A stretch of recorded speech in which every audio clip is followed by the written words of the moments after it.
How to format a laptop or PC. So to start, we'll have to go at the bottom part of the screen, type on the search bar settings, and then once you see settings, simply tap on open. So under settings, we'll have to go again on the search bar. In here, type reset. After that, tap on this reset this PC option. And then under recovery options, you will see again this reset this PC. Go on the right part and then tap on the reset PC option. After that, you will be given two options. As for me, I'm gonna tap on this keep my files option. After that, we'll have to wait a little. And then in here, you will be asked on how you want to reinstall Windows. As for me, I'm gonna tap on this local reinstall.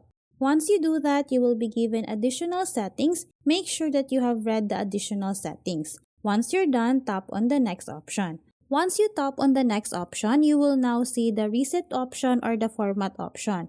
So before you tap on the format or reset option, make sure that you have read all the instructions before formatting your laptop or PC. So that's how easy we can format a laptop or PC. Thanks for watching, and if you find this video helpful, please don't forget to subscribe, hit the like button, and then the notification bell so you won't miss any of our future videos. See you on the next one!